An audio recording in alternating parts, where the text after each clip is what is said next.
Man kan tale om ligevægte, når en reaktion ikke forløber fuldstændigt. Man kan tale om både heterogene ligevægte og homogene ligevægte. Man kalder en ligevægt for heterogen, hvis reaktionsdeltagerne befinder sig i forskellige faser, mens man kalder reaktionen for homogen, når reaktionsdeltagerne befinder sig i én fase. Man tager generelt ved en homogen ligevægt udgangspunkt i reaktionsskemaet, hvor vi har reaktanter, som bliver til produkter.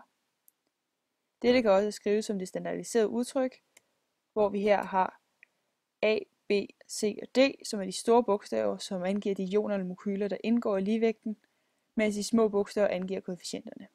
Prikkerne angiver derimod, om der er flere eller færre reaktionsdeltagere i det pågældende reaktion. Man kan ifølge ligevægtsloven opstille en brøk, som ser ud som følger. Her har vi K, som er lig med produkterne over reaktanterne. Dette udtryk kan vi dermed også skrive som K er lig med igen vores produkt over reaktanter, hvor produkterne og reaktanterne skrives som koncentrationen heraf, opløftet i deres koefficienter. K det er en ligevægtskonstant. Denne konstant er afhængig af temperaturen, reaktionen forløber under, samt hvilken reaktion der er tale om. Alle kemiske ligevægtsreaktioner har en ligevægtskonstant. Er systemet og reaktionen i ligevægt, vil brøken være lig med ligevægtskonstant. Det er dog ikke altid, at en reaktion eller en opløsning er i ligevægt. Reaktionen kan dermed være forskellig fra ligevægtskonstanten. I dette tilfælde vil reaktionsbrøken dermed være større eller mindre end K. Når systemet ikke er i ligevægt, vil det sige, at en af de to modgående processer er dominerende, og man taler derfor om, at reaktionen går mod enten højre eller mod venstre. Systemet vil dog tilstræbe efter at være i ligevægt, og ændringen og forskydningen i systemet vil dermed lede til en genetablering af ligevægten i reaktionen. Når reaktionen ikke er i ligevægt, vil man betegne K som Y. Ved ligevægt gælder det derfor, at K er lig med Y. Når Y dermed er forskellig fra K, er reaktionen ikke i ligevægt. Man kan dermed opstille udtrykket her, at K er mindre end Y, eller K er større end Y. Men man kan påvirke systemet ved indgreb, således at det kommer ud af sin ligevægt igen.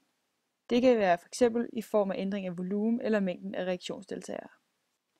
Er K meget lille, vil man sige, at reaktionen forløber ufuldstændigt, da blandingen ikke vil indeholde særlig meget af reaktionsprodukter. Man vil derfor samtidig sige, at reaktionen vil forløbe mod venstre. Er K derimod stor, skal brøkens tæller være større end nævneren, hvilket betyder, at blandingen skal indeholde en større del af produkterne. Man vil hermed sige, at reaktionen forløber mod højre og så godt som fuldstændigt. Ved heterogene ligevægte befinder ligevægten sig ikke i én fase, men i forskellige faser. Når et stof fordeler sig mellem to væsker, kaldes det for en fordelingsligevægt. Ligevægtskonstanten betegnes her som Kf, også kaldes for fordelingsforholdet. Ved flere ligevægte indgår de rene stoffer på væske eller fast form. Det gælder derfor for disse stoffer, at der ved opskrivning af ligevægtsloven skal man undlade rene stoffer på fast form eller væskeform. Dette skyldes, at disse stoffer indgår i reaktionsbrøken med værdien 1, og man kan derfor undlade at skrive dem, således at disse udgår af udtrykket. Ligevægte kan også indfindes mellem væske og et opløst stof, altså en vandig opløsning. Man kan blandt andet tale om mættet og undermættet opløsning. Man taler her om opløselighedsproduktet, som betegnes KO, og dermed har vi ligevægtskonstanten. Er reaktionen ikke i ligevægt, bruges betegnelsen Y igen. Er Y tilsvarende K-opløsning, er reaktionen i ligevægt og samtidig mættet. Dermed gælder det, at som vi ser her, Y er mindre end K-opløsning, vil reaktionen her gå mod højre, og vi vil have en umættet opløsning. Hermed vil der kunne opløses mere fast stof. Reaktionen går derimod mod venstre, hvis Y er større end K-opløsning. Vi har dermed en overmættet opløsning, hvilket ses i form af bundfald, da produktet, det faste stof, vil falde ud.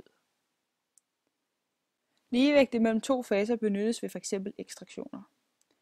Man kan her ved at ryste en beholder med to faser ekstrahere et stof fra den ene væske til den anden, og når ligevægten har indstillet sig, vil man have en mættet opløsning, hvor den ene fase indeholder det stof, som man ønsker at ekstrahere. Et eksempel på en ekstraktion er ekstraktion af koffein fra kaffe eller te. I dette forsøg vil man starte med at ekstrahere koffein ud fra f.eks. kaffebønnerne i en basisk natriumkarbonatopløsning. Dette gør man for at få ekstraheret sin koffein ud af kaffebønnerne, men beholde den på sin basiske form og dermed undgå uønskede ladninger. Da man har benyttet et basisk middel til kogning, er koffein upolært. Man vil dermed kunne benytte sig af et upolært opløsningsmiddel som diklormetan. Man vil dermed blande diklormetan og den basiske opløsning med koffein i en skilletrakt, som forsigtigt omrystes, således at man påvirker ligevægten til, at man får mest mulig koffein i sin diklormetanfase. Denne fase af forsøget kan gentages flere gange, således at man kan opnå et bedst muligt resultat og et størst muligt udbytte af koffein. Når de to faser inddeles, så kan man tappe opløsningsmiddel, da det ikke er blandbart med den vandige natriumkarbonatopløsning, og opløsningsmiddel er samtidig tungest, hvorved det vil lægge sig nederst. Til slut i denne ekstraktion vil man kunne benytte sig af stoffernes forskellige kogepunkter, i det diklormetan fordampes langt før koffein. Man kan ved et indgreb i en ligevægt forskyde den. Dette indgreb kan forårsage, at reaktionen vil gå enten mod højre eller venstre, før systemet igen opnår ligevægt, og reaktionsmængden dermed får den samme værdi som ligevægtskonstanten. Forskydningen af ligevægten formindsker indgrebet, og bag dette ligger princippet. Et ydre indgreb i ligevægtssystem frembringer en forskydning, som formindsker virkningen af indgrebet. Dette princip er formuleret af den franske kemiker ved navn Henri Lechantelier, hvoraf navnet kommer af Lechanteliers princip. Man kan anvende dette princip til at forårsage, hvilken retning reaktionen forskydes i ved et indgreb. Man kan også lave et indgreb i ligevægten ved ændring af temperatur. Ændring af temperatur vil medføre, at reaktionen vil gå enten i en endoterm eller eksoterm retning for igen at komme i ligevægt. Ved en endoterm reaktion vil der suges eller kræves varme for omgivelserne, mens der ved eksoterme reaktioner vil skabes varme til omgivelserne. Af reaktionen mod højere endoterm vokser Kc, når temperaturen stiger, mens det gælder, at hvis reaktionen går mod højere eksoterm, aftager Kc, når temperaturen stiger. Reaktionen vil forløses således, at ved høj varme vil reaktionen gå i den retning, således at der er flest mulige molekyler, varmen kan fordele sig på. Dette betyder, at reaktionen vil forløbe i retning med flest molekyler. Man kan også ændre på tryk og volume. På denne måde kan man forskyde ligevægten ligeså. Tager man udgangspunkt i gasligningen og viden om, at tryk er kraftpåvirkning per areal, har vi P gange V er lige med N gange R gange T. Vi tager som udgangspunkt kun udgang i, at det er trykket og volumen, der ændres, og at temperatur med mere forbliver som konstanter. Dermed er det udelukkende trykket og dermed volumen, der har indflydelse på vores indgreb. Ved trykforøgelse vil reaktionen forløbe, således at den vil gå i retning af der, hvor der er færrest molekyler, da volumet formindskes. Det omvendte vil gælde, hvis trykket det formindskes. En buffer er en blanding bestående af en korresponderende syre-basepar, som dermed kan forhindre større udsving af pH. Buffersystemet giver derfor modstand ved tilsætning af en stærk base eller syre i mindre mængder. En syre kan afgive en hydron, mens en base er et stof, som kan optage en hydron. Kigger vi på et buffersystem, vil vi kunne skrive det således. Vi ser her, at vi har en syre og en base på hver side. Vi har dermed det korresponderende basepar S1 og B1 samt B2 og S2. Et eksempel på et buffersystem kunne være vand, der reagerer med eddikesyre, som danner acetalionen og hydronium. Vi ser her, at vi har eddikesyren, som er syren, som bliver til dens korresponderende base. Derimod har vi vand, som optræder her som base, som bliver til syren. Dette kan vi se ved, at vi har her hydronium, som kan afgive en hydron, mens vores acetalion kan optage en hydronium. Hvorved, at hvis dette sker, vil vi vende tilbage til vores start. Hvis pH er for lav, vil den ene kemikalie binde sig til hydrogenionerne, og derved vil pH hæves, hvorimod hvis pH bliver for højt, vil det andet kemikalie kunne afgive nogle af hydrogenionerne, for at vi kan få sænket pH igen.